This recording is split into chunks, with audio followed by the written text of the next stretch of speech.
Hello, it's Pete here. Welcome to the vlog, Tim Holtz Halloween. Another vlog on Tim Holtz Halloween. Fantastic range of dies, as you would expect.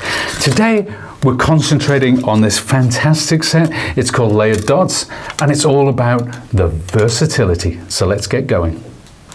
So we are doing two different makes today, and I prepared some backgrounds using the brayer from my mixed media toolkit. And you see I've just brayed some acrylics onto, well, in this case it's black card, in this case it's white card, so mix it up. You'll see I have some different shades as well, some grays. So we've got a mid gray and we've got a paler gray, and all these will come in and kind of make sense. We've got a yellow, oh, bit of a teaser there. We've cut a moon out of that one. So sometimes that's how I like to do it. Sometimes I'll do it with just plain card. Sometimes I will do it with distress inks and oxides. Today we're using acrylics, as we did in the other vlog, which you'll be able to see obviously on our YouTube channel. So I'm going to start off by die cutting the first layer, and I'm going to take the orange, but we're going to show two different ways of using this. So what we'd normally think of as waste, we're actually going to use afterwards. So let's open up the wings. I'm using my Tim Holtz fold away for this, and I'm going to sandwich my cardstock between the two cutting plates before placing it onto my platform and running it through the machine.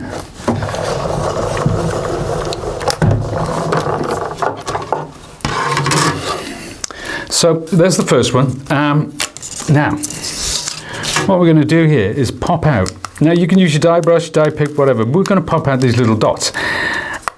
And I'm not throwing them away. Now, normally you might think of them as waste. Oh, no. We've got plans for these, folks.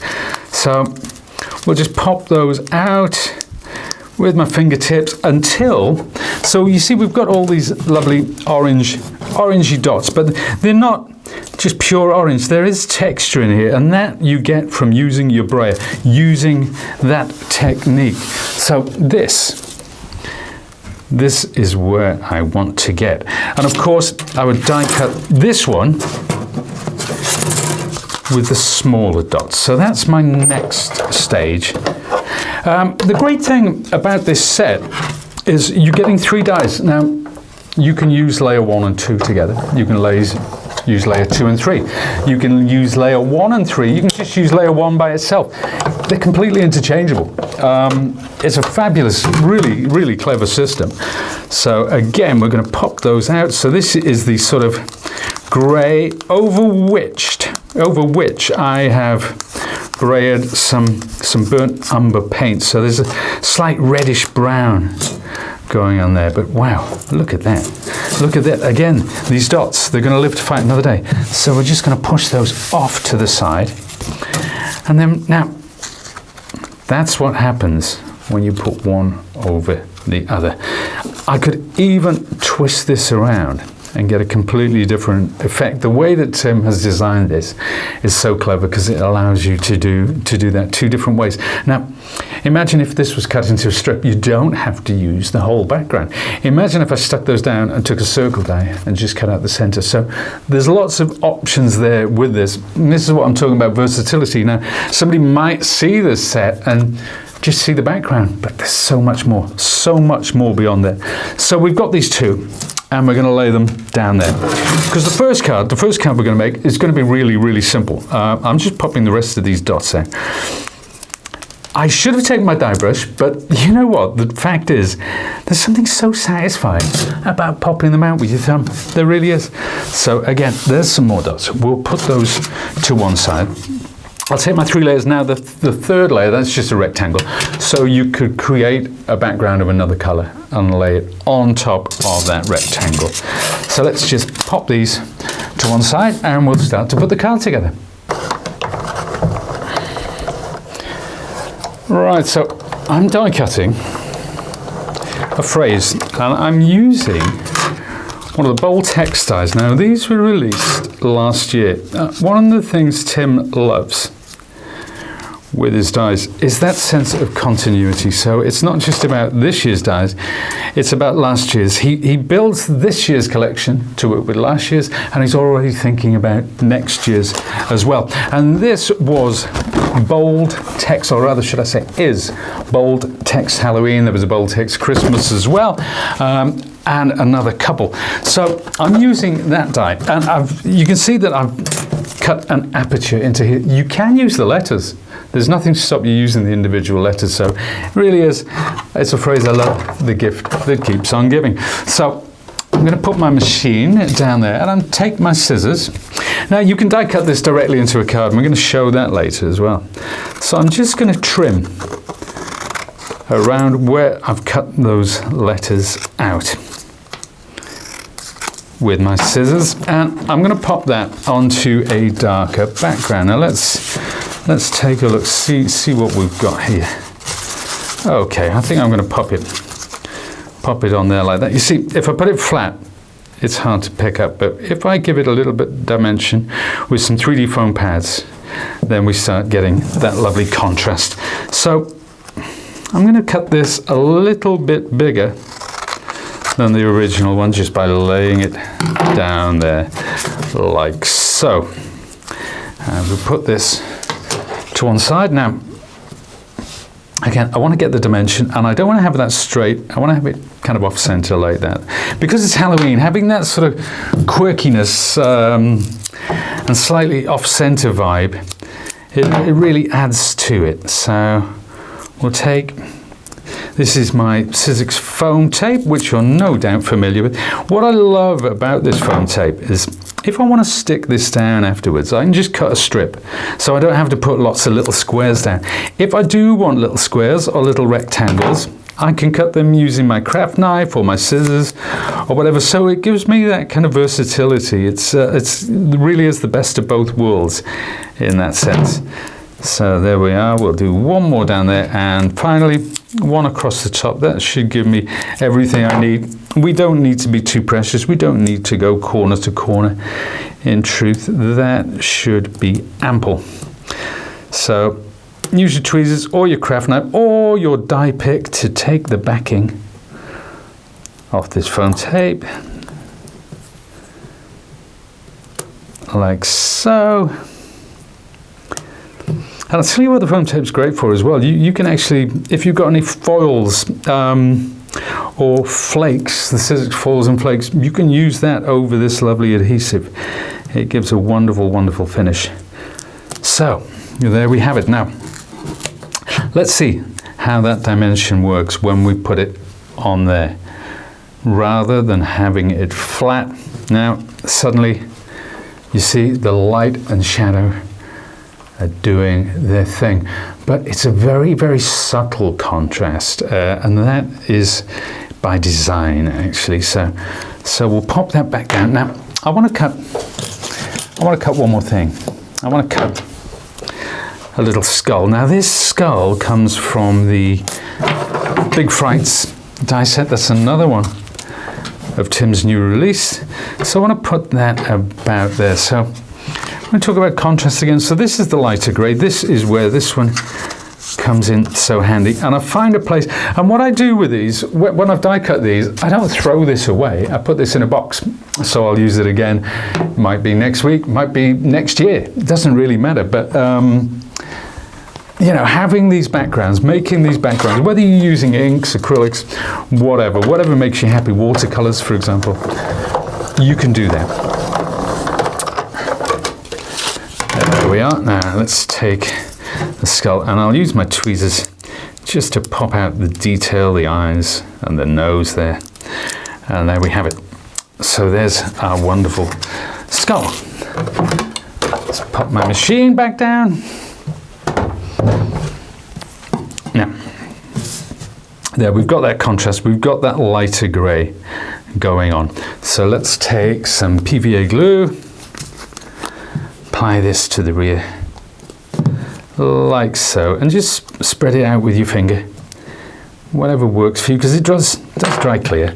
So, and there we have it. Now it's time to put it onto our background. and this lovely layered background.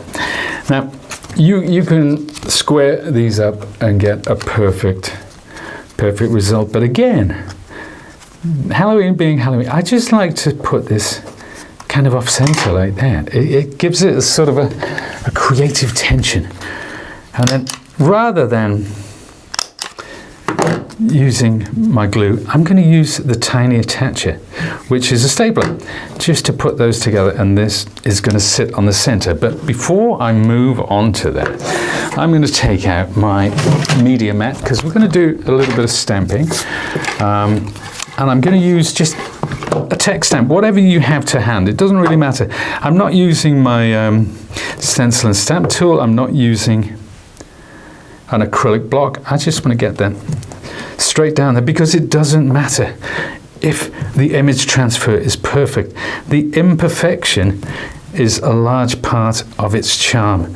So let's get a bit more there. There, oh, wonderful. Let's give it that wonderful bit of detail, which is so important.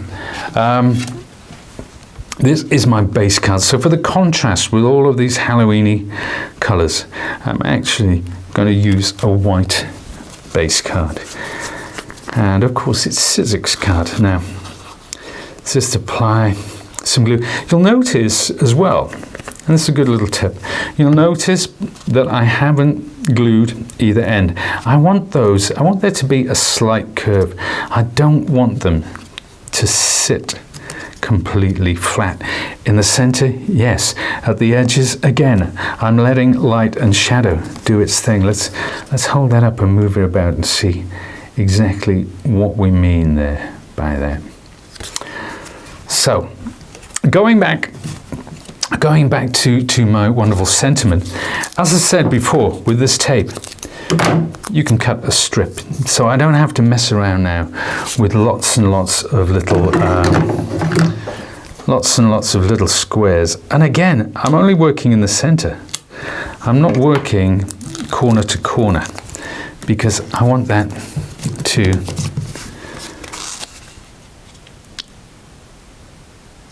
wonderful. Sorry, I held my breath there while I was talking. So that's it. That's the vibe I'm going for. But this is just the first card.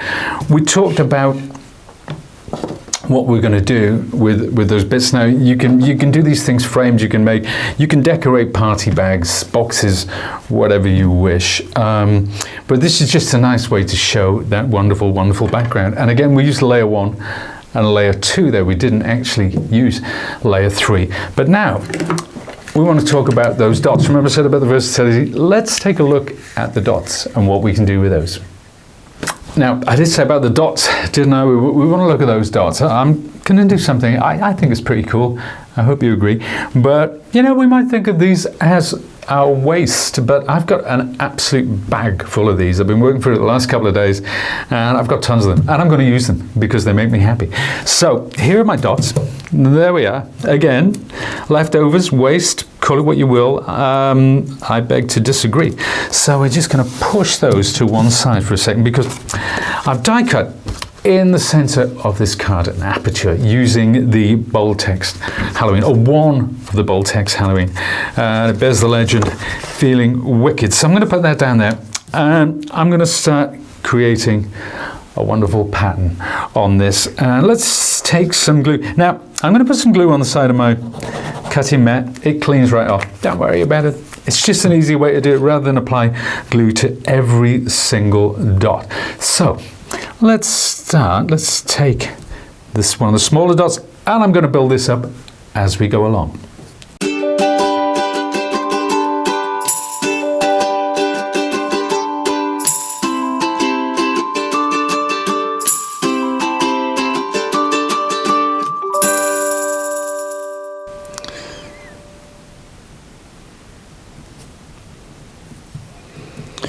And there we have it, one last dot. Now, I just love that effect. I mean, there's so many ways you could do this. You could put them in a circle around a circular die cut. Oodles of different possibilities there. I've got a cloud. This comes from a die set called Edison, which is the most wonderful pumpkin. And I've got a moon, which comes from a die set which is the Big Fright. There we are. So we got those two there. So that's the great thing about Tim's dies and Tim's collections. These dies really are interchangeable. You can use them in several different ways, in several different combinations, and they're always going to be looking great. So we've got that moon and a lovely cloud there. And again, they've been created from the different braid backgrounds. So we're just going to pop that over there. So the cloud's kind of parallel with the top of the wood. And I'm just going to move all of this out of the way because I'm going to bring in, that's the card that we just made. This is the one that we made at the outset, and here's one more that I made using some of those dots that I made earlier. We used the skull from the Big Fright. Again, it's just a really cool. Now, obviously this is Halloween, and you know what? This is one Halloween color palette just cut from just some of our Sizzix cardstock, but it doesn't have to be. I've used the oranges and greys. It could be greens and purples. It could be greens and greys. It could be purples and greys. It could be purples and oranges. Lots of combinations. But if you're thinking this is about Halloween, oh no, because Christmas is coming up just behind. It could be in Christmas colors as well, and it's going to work equally as well. And here, more of a cool sort of Christmas vibe going on. Imagine attaching some glitter to that. And then after Christmas, well, we've got Valentine's. If you want to make a really fresh, funky, contemporary background, you could go that way. Then we got Easter. You know, you got birthdays, you got summer, you got Father's Day, you got Mother's Day. The point I'm trying to make is that this background will give you a stunning backdrop for any kind of make, whether it's Halloween, whether it's Christmas, all the year round. It's just a really, really cool set. And I just wanted to show you the three different ones. So we've got, that's layer 1, layer 2, and layer 3. Now, again, you don't have to use all three. You can use just that one. You can use those two together. You can use these two together. You can use those two together. So lots of versatility, lots and lots of combinations. A really, really fun set. And I think that this set from Tim's Halloween release is kind of the unsung hero. And that's why I wanted to sing its praises. So there you are, a couple of really good projects. Again, lots of versatility. I do hope you enjoyed that. And remember, as always, when we talk about Mr. Holtz, go over to his website, see what Tim has to say about these dies, see what his makers have created. I guarantee there will be some stunning makes. And remember, this is one of 2 vlogs that I have done so far with Tim's Halloween collection, so be sure to check out the other one. And you can find us in the usual places, on YouTube, on Facebook, Instagram, you know where to go. Thanks very much for joining me today, and I'll see you again soon.